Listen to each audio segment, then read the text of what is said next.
Vamos falar agora da eletricidade na atmosfera, raios, relâmpagos, para-raios, todas essas coisas.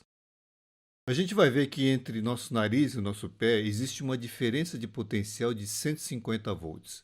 E como é que a gente não leva nenhum choque? A gente vai ver isso. Outra coisa que nós vamos falar é de aterramentos, que é onde nós ligamos os corpos quando queremos aterrá-los. É o terra. Vamos ver como ele é feito na prática e ver também que a gente nunca tem um terra ideal. E não sendo ideal, isso traria alguma implicação na teoria? E para terminar, vamos falar de descargas atmosféricas. Não da sua física, mas de como a gente se protege contra raios. São coisas que a gente pode fazer facilmente e se safar caso um raio caia sobre sua cabeça ou perto da gente. Vamos lá. Existe na superfície da Terra, em local isolado, um campo elétrico orientado de cima para baixo de um valor de mais ou menos 120 volts por metro.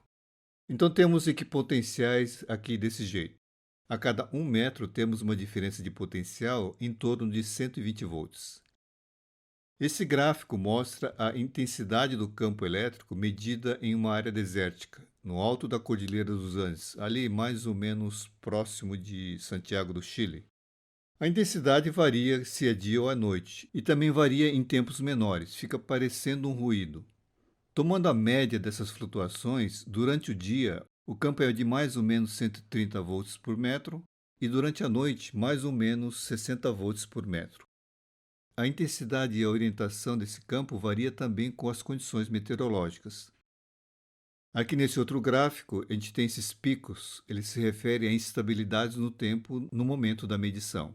Repare que o campo tem um sinal oposto, ou seja, o campo elétrico inverteu de direção, ele passou a ser de baixo para cima. Então, em tempo nublado, o campo elétrico pode ser positivo ou negativo e ele é sempre muito intenso. Então, isso é mais ou menos o que ocorre na zona rural, numa área isolada. E numa zona urbana, o que aconteceria? Aqui tem uma outra medição nesse gráfico, feita no alto de um prédio. A curva de cima foi medida no telhado de um prédio de 5 andares. E a de baixo, ali no andar térreo, mas só que a 15 metros do prédio.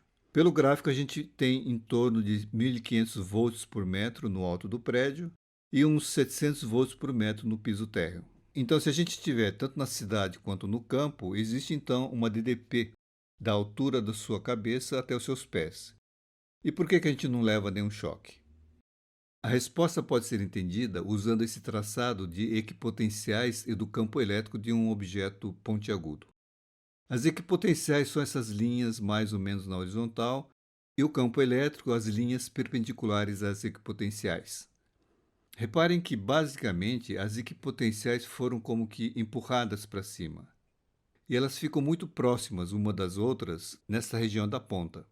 E é isso que acontece quando você está de pé. Basicamente, a gente empurra as equipotenciais para cima. De modo que a diferença de potencial em um ponto próximo da cabeça e os seus pés, ela fica sendo praticamente zero.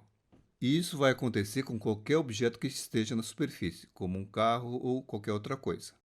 Agora, as equipotenciais próximas uma das outras, como aqui nessa região das pontas, ela indica um campo elétrico elevado. E é isso a ideia básica dos para-raios. Você tem um campo elétrico intenso nas pontas desses para-raios. E com um campo intenso, a probabilidade da descarga elétrica evoluir é maior do que na região com campo fraco, longe da ponta. Vamos falar um pouco de aterramento. O aterramento é basicamente uma estaca metálica, ela é coberta com cobre que a gente finca no solo. Ela tem um comprimento aí mais ou menos de 2,5 metros e um diâmetro de 10 milímetros, mais ou menos, ou meia polegada. E quando a gente fala que um corpo está aterrado, isso quer dizer que o corpo está ligado a essa haste. Mas essa parte onde a gente liga o terra, que é a parte exposta da haste, ela não é bem o terra absoluto.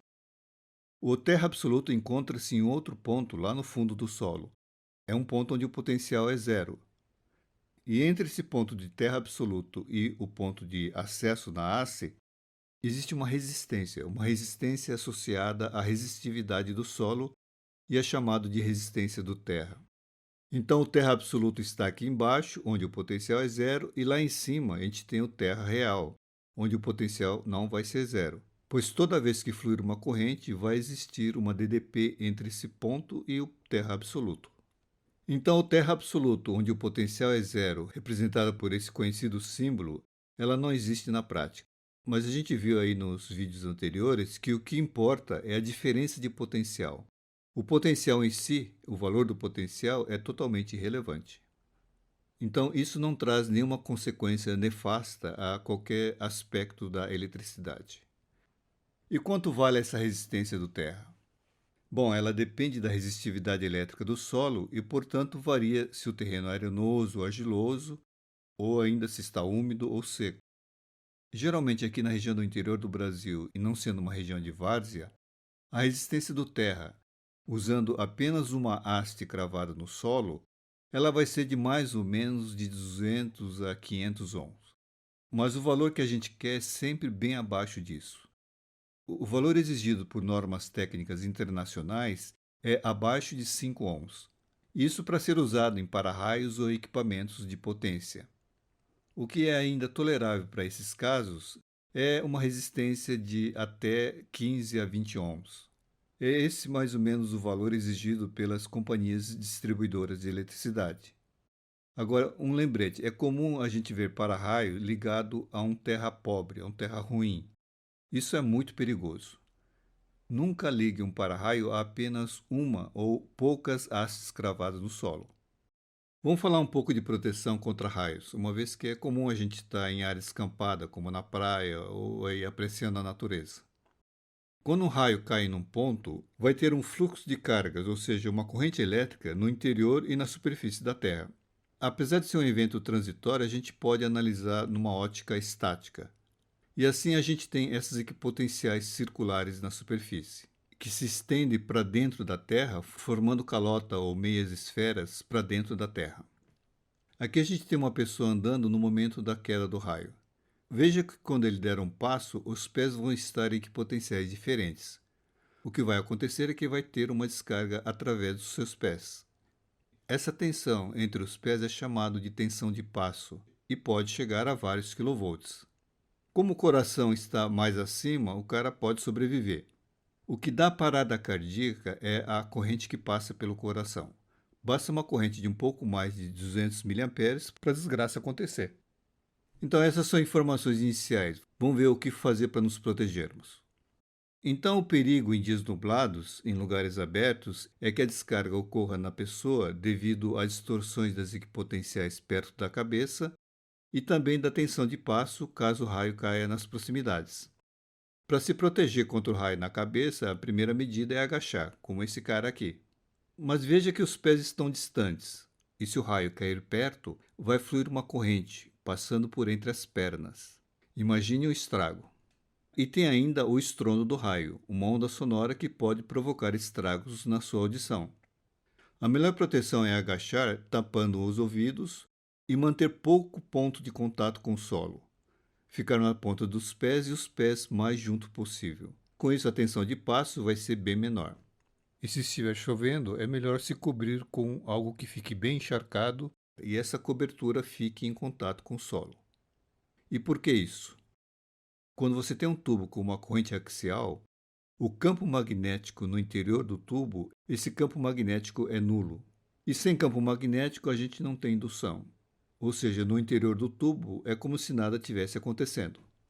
Por isso, se cobrir com uma capa encharcada ou mesmo a roupa encharcada já é alguma coisa, te ajuda na proteção. E de modo parecido, um carro. É mais seguro ficar dentro do carro. Mas veja aqui um carro perto de uma árvore. A árvore pode cair. Portanto, estacione o carro longe de árvores ou qualquer coisa que possa cair, como fios e postes. Então, carro metálico. Veja que não entra em conta carros conversíveis ou com teto de lona. Bom, se estiver chovendo é melhor do que nada. E se o raio cair sobre seu carro, a corrente vai fluir através das placas metálicas. A tensão envolvida é alta o suficiente para que se desenvolva uma descarga superficial pelo pneu e a corrente segue para o terra.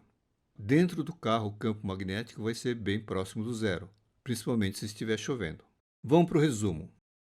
Primeiro a gente viu que existe um campo elétrico na superfície da Terra. Varia conforme as condições meteorológicas e o local.